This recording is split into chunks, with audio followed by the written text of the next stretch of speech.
ఓం శ్రీ విఘ్నేశ్వరాయ నమః. మిత్రులందరికీ శుభోదయం. నేను మీ శ్రీరామ్ కొవ్వూరి. మిత్రులకు, శ్రేయోభిలాషులకు, నా సబ్స్క్రైబర్ మిత్రులకు నా ఛానల్ను చూసి లైక్, షేర్, కామెంట్, సబ్స్క్రైబ్ చేస్తున్న ప్రతి ఒక్కరికి శ్రీ పరాభవనామ సంవత్సర ఉగాది శుభాకాంక్షలు. ఉగాది లేదా సంవత్సరాది హిందూ క్యాలెండర్లో సంవత్సరంలో మొదటి రోజు. ఈ 2026వ సంవత్సరంలో తెలుగు నూతన సంవత్సరం అనగా ఉగాదిని మార్చి 19 గురువారం నాడు జరుపుకుంటారు. ఈ సంవత్సరం శ్రీ పరాభవనామ సంవత్సరం ప్రారంభమవుతుంది.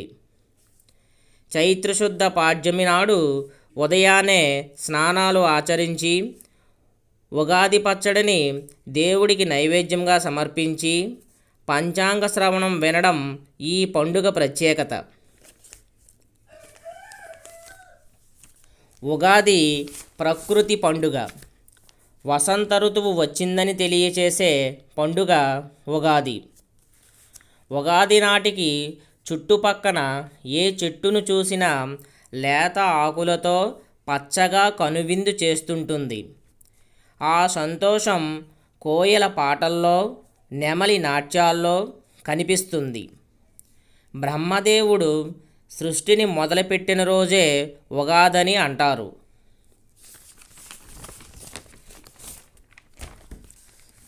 ఉగాది రోజు నుంచే తెలుగు సంవత్సరం మొదలవుతుంది కాబట్టి ఇది తెలుగువారి మొదటి పండుగగా పేరుగాంచింది.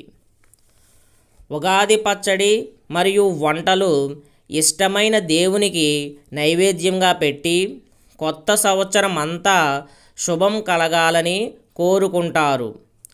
కొత్త పనులు, కొత్త వ్యాపారాలు కూడా ఉగాది నాడు మొదలు పెడుతుంటారు. ఉగాది రోజు పంచాంగ శ్రవణం చేస్తారు.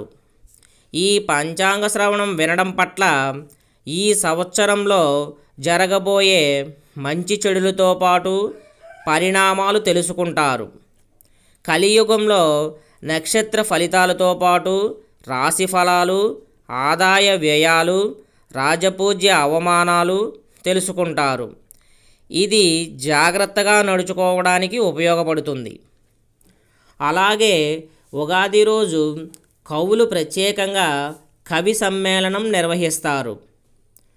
కొత్త పాత కవులు కొత్త ఆలోచనలు, పాత ఒరవళ్ళు కలిపి కొత్త పద్యాలు, కవితలు రచించి చదువుతారు. ఉగాది పచ్చడి ఒక ఔషధం. 6 రుచులు కలిగిన ఈ ఉగాది పచ్చడి పేర్లు తీపి, పులుపు, ఉప్పు, కారం, చేదు, వగరు.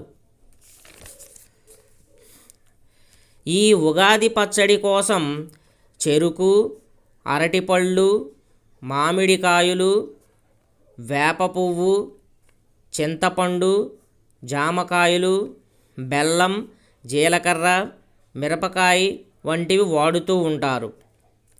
ఇన్ని కలిపి చేసిన ఉగాది పచ్చడిని ఒక మహా ఔషధమని అంటారు పెద్దలు. ఈ ఉగాది పచ్చడిని ఈ పండుగ నుంచి శ్రీరామనవమి వరకు లేదా చైత్ర పౌర్ణమి వరకు ప్రతిరోజు తింటే శరీరంలో రోగ నిరోధక శక్తి పెరుగుతుందని, ఆ సంవత్సరమంతా రోగాలేవీ దరిచేరవనే నమ్మకం కూడా ఉంది. పచ్చడిలో ఉండే వేప పువ్వు కడుపులో ఉన్న నులి పురుగులను చంపేస్తుంది. వేపగాలి ఆటలమ్మ, అమ్మూరు వంటి అంటురోగాలను దగ్గరికి రానివ్వకుండా కాపాడుతుంది. మామిడి యాంటీవైరల్ లక్షణాలు కలిగి ఉంది. మిరియాలు దగ్గు, జలుబు, పైత్యాలను అదుపులో ఉంచుతాయి. బెల్లం రక్తాన్ని శుద్ధి చేస్తుంది. చింతపండు మలబద్ధకాన్ని, నీరసాన్ని తగ్గిస్తుంది. ఉప్పు ఎండాకాలంలో వచ్చే హైడ్రేషన్ని తగ్గిస్తుంది. సంవత్సరమంతా ఎదురయ్యే మంచి చెడులను, కష్టసుఖాలను సమానంగా తీసుకోవాలనే సందేశాన్ని కూడా ఈ ఉగాది పచ్చడి ఇస్తుంది. ఈ 6 రుచులు సూచిస్తున్న సంకేతాలు: మొదటిగా బెల్లం, తీపి అనేది సంతోషానికి. 2 ఉప్పు జీవితంలో ఉత్సాహానికి. 3 వేప పువ్వు చేదు, బాధ తాలూకు అనుభవాలకు. 4 చింతపండు పులుపు నేర్పుగా వ్యవహరించాల్సిన పరిస్థితులకు. 5 పచ్చి మామిడి ముక్కల పులుపు కొత్త సవాళ్లకు. 6 కారం సహనం కోల్పోయేట్టు చేసే పరిస్థితులకు సంకేతాలుగా సూచిస్తారు.